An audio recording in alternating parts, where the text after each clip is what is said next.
अब हम करणी यानी रेडिकल्स को सरल करना सीखेंगे। शुरू करते हैं पहले इस शब्द की जानकारी से। आप सोच रहे होंगे ये रेडिकल या करणी क्या है। देखिए, ये है करणी यानी रेडिकल। इसे आपने वर्गमूल यानी स्क्वायर रूट के चिन्ह के रूप में देखा है। तो इस नए शब्द रेडिकल को सिंप्लीफाई या सरल कैसे करते हैं हम ये सीखेंगे। कुछ लोगों के लिए ये एक मुश्किल कार्य है, लेकिन इसकी एक उपयोगिता है। आइए देखते हैं। पहले मैं इसको मिटा देता हूं। यदि मैं पूछूं कि स्क्वायर रूट या वर्गमूल कितना होता है 36 का, तो आप कहेंगे ये तो बराबर है 6 गुणा 6 के, या आप कहेंगे कि स्क्वायर रूट ऑफ 36 होता है 6। अब अगर मैं पूछूं कि वर्गमूल क्या होता है 72 का, 72 का, तो हम जानते हैं कि 72 बराबर है 36 गुणा 2। तो हम यहां लिख देते हैं स्क्वायर रूट ऑफ 36 टाइम्स 2।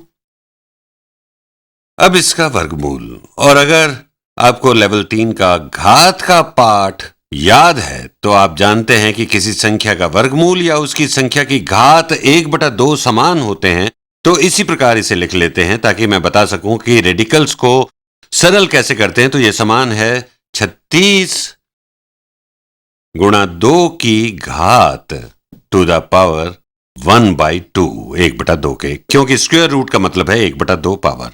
और घातांक नियमों को हमने देखा था। जब दो संख्याओं को हम गुणा करते हैं जिनकी घात 1/2 हो, तो उसका मतलब उन दोनों संख्याओं में प्रत्येक की घात 1/2 है और वो गुणा हो रही है।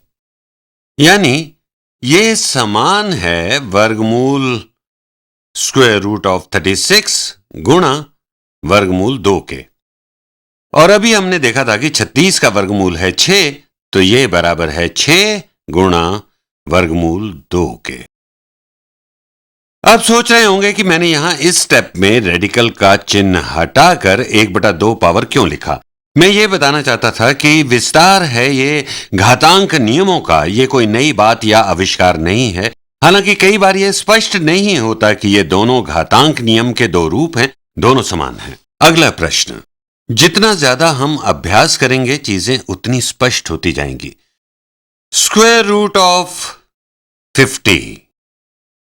देखिए, वर्गमूल 50 में 50 बराबर है 25 गुणा 2 के, 25 टाइम्स 2। और आप जानते हैं कि घातांक नियमों के अनुसार हम इसे ऐसे भी लिख सकते हैं, वर्गमूल 25 गुणा 2 का समान है वर्गमूल 25 गुणा वर्गमूल 2 के टाइम्स स्क्वायर रूट ऑफ 2। और 25 का वर्गमूल बराबर होता है 5 के, तो यह बराबर है 5 गुणा 5 टाइम्स वर्गमूल या स्क्वायर रूट ऑफ 2 के। आप मुझसे कहेंगे कि उत्तर तो मिल गया, लेकिन यह कैसे पता चलेगा कि खंडित करना है 25 और 2 में।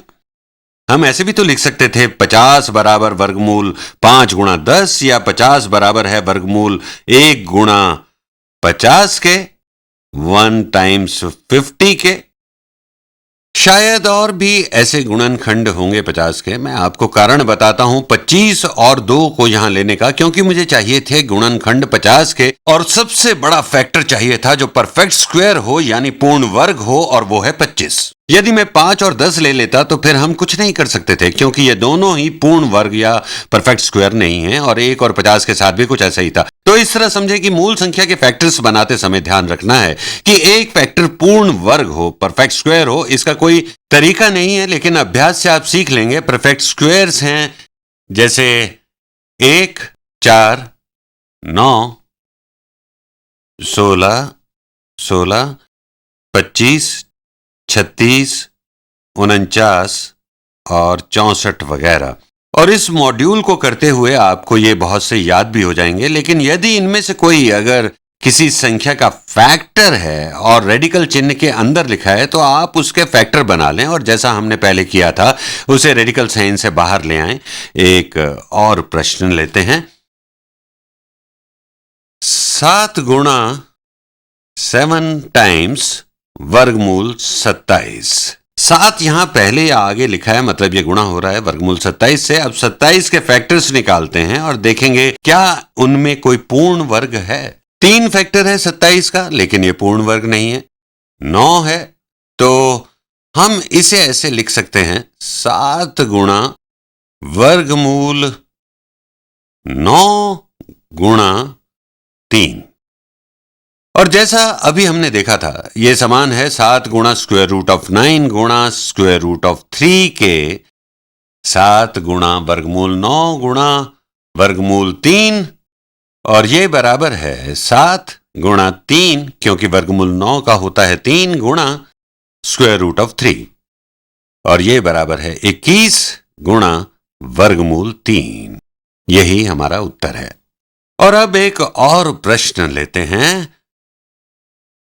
9 गुणा वर्गमूल 18, 9 टाइम्स स्क्वायर रूट ऑफ 18। तो यहां हम निकालेंगे फैक्टर्स 18 के। 6 और 3 ले सकते हैं, या 1 और 18। देखिए इनमें से कोई भी पूर्ण वर्ग नहीं है। हम 2 और 9 ले सकते हैं, जिसमें 9 पूर्ण वर्ग है, यही लेते हैं। ये बराबर है 9 गुणा वर्गमूल 2 गुणा 9, जो बराबर है इज इक्वल टू 9 गुणा वर्गमूल 2, ये 2 है, गुणा वर्गमूल 9 का, और ये बराबर है 9 गुणा वर्गमूल 2 गुणा 3 के। ये 9 का वर्गमूल है, ये बराबर है 27 गुणा वर्गमूल 2 के। तो ये है हमारा उत्तर। उम्मीद है आप समझ रहे होंगे। एक और प्रश्न लेता हूं। 4 गुणा 4 टाइम्स स्क्वायर रूट ऑफ 25।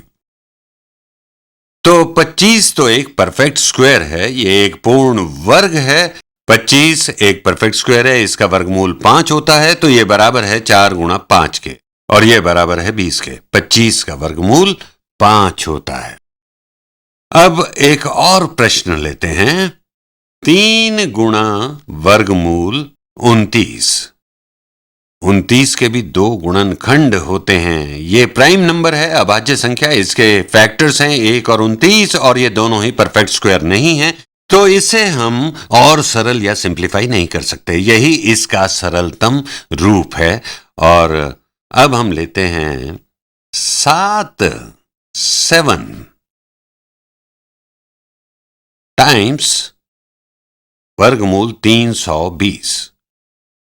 इस 320 को लेते हैं, और देखिए ऐसी बड़ी संख्याओं के लिए हमें कुछ स्टेप्स लेने पड़ेंगे।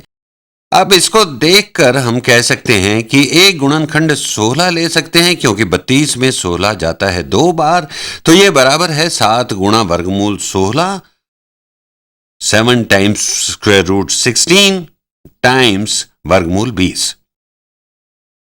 ये बराबर है 7 गुणा वर्गमूल 16 का गुणा वर्गमूल 20। 7 गुणा वर्गमूल 16 स्क्वायर रूट होता है 16 का 4, और 7 गुणा 4 28, तो ये हो जाएगा 28 गुणा वर्गमूल 20। क्या यही उत्तर है? मुझे लगता है कि अभी 20 के भी फैक्टर्स निकाल सकते हैं, क्योंकि 20 बराबर है 4 गुणा 5 के। हम कर सकते हैं ये बराबर है 28 गुणा वर्गमूल 4 गुणा 5। 4 का वर्गमूल होता है 2। इस 2 को हम यहां बाहर लिख लेते हैं, तो ये हो गया 56 गुणा वर्गमूल 5। आप भी महसूस कर रहे होंगे कि यह तरीका बहुत उपयोगी है। जब मैंने इस संख्या 320 को देखा, मुझे नहीं मालूम था कि वो कौन सी सबसे बड़ी संख्या है जो गुणनखंड है 320 का। बाद में देखा कि यह 64 है, लेकिन 320 को देखकर मुझे लगा ये 4 से विभाज्य है। मैं 4 बाहर निकाल सकता था, तब ये हो जाता 4 गुणा 80, तब मुझे 80 का गुणनखंड करना पड़ता। फिर मैंने सोचा कि 32 भी डिविजिबल यानी विभाज्य है 16 से, तो मैंने एक फैक्टर 16 ले लिया। तो फिर मैंने वर्गमूल ले लिया 16 का, जो 4 है, मैंने यहां बाहर 4 से गुणा किया। इस तरह यहां मुझे मिला 28। इस प्रकार यह संख्या छोटी हो गई, और फिर मैंने देखा कि यह एक परफेक्ट स्क्वायर यानी पूर्ण वर्ग 4 से विभाजित की जा सकती है। यानी मैं ऐसा तब तक करता रहा जब तक कि रेडिकल के नीचे मुझे एक प्राइम नंबर नहीं मिला, या कहें कि ऐसी संख्या जिसे और छोटा कर सकते थे। तो रेडिकल्स का सरलतम रूप कैसे प्राप्त करते हैं, ये हमने देखा। वैसे ये विस्तार या एक्सटेंशन है एक्सपोनेंट रूल्स यानी घातांक नियमों का, जो हम पहले पढ़ चुके थे। इसका और अभ्यास करें, अच्छा होगा।